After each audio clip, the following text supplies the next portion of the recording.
আসসালামু আলাইকুম। এই বাংলাদেশ সত্যিকার অর্থেই অচেনা। এই বাংলাদেশ প্রকৃতপক্ষেই অজানা। এই বাংলাদেশকে সহসা দেখা যায় না। বিশেষ করে যখন আমাদের টপ অর্ডার ব্যাটাররা ব্যর্থ হয়, তখন কি হয়? বেশিরভাগ ক্ষেত্রেই কিন্তু মিডল অর্ডার কিংবা লোয়ার অর্ডারে যারা ব্যাটিং করতে আসে, তারা রীতিমতো বালির বাঁধের মতোই ভেঙে পড়ে। অর্থাৎ ব্যাটিং ব্যর্থতা মেনে নিয়ে পরাজয়ের বৃত্তেই আবদ্ধ থাকে বাংলাদেশ। কিন্তু আজকে ঠিক তার উল্টো চিত্রই দেখতে পেল বাংলাদেশ।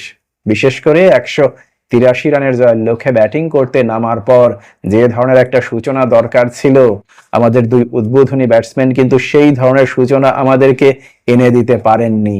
উপরন্তু তামিমের ব্যাটিং ছিল ভয়ঙ্কর রকম বিরক্তিকর।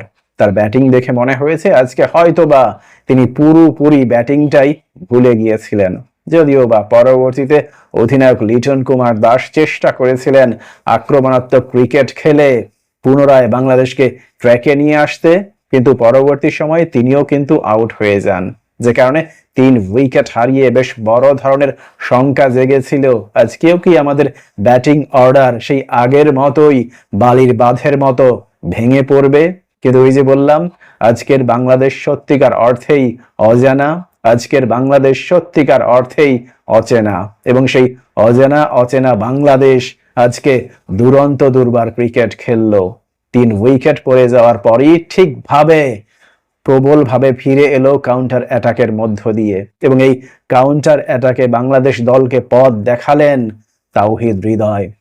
আজকে অনেক দিন পর তাওহিদ হৃদয় জোড়ানো পারফরমেন্স দিয়ে বাংলাদেশের বিজয় নিশ্চিত করলেন। বিশেষ করে ফিল্ডিং এই কিন্তু আজকে নিজের বেশ ভালো একটা জানান দিয়েছিলেন তাওহিদ হৃদয়, যখন তিনি ডিরেক্ট থ্রোতে টিম রবিনসনকে আউট করে বাংলাদেশকে প্রথম উইকেট এনে দেন। পরবর্তীতে বাংলাদেশ যখন ঘোর বিপদে, তখনও ঠিক বাংলাদেশের জন্য রীতিমতে ত্রাতা হিসেবে দাঁড়ান তাওহিদ হৃদয়। শেষ পর্যন্ত 188 স্ট্রাইক রেটে 51 রানে অপরাজিত থেকে বাংলাদেশকে জয়ের লক্ষ্যে পৌঁছে দেন। প্রথমেই ইমনকে নিয়ে কাউন্টার অ্যাটাক করেন এবং অবিস্মরণীয় একটা পার্টনারশিপ গড়ে তোলেন। পরবর্তীতে ইমন আউট হয়ে যাওয়ার পর ঠিক একই গতিতে শামীমকে নিয়েও তার সেই কাউন্টার অ্যাটাক অব্যাহত রাখেন। ফলাফল 12 বল হাতে রেখেই শেষ পর্যন্ত দাপুটে একটা জয়ের দেখা পায় বাংলাদেশ। মজার বিষয় হচ্ছে, তাওহিদ হৃদয়কে কিন্তু বেশ ভালো সঙ্গ দিয়েছেন ইমন এবং শামীম।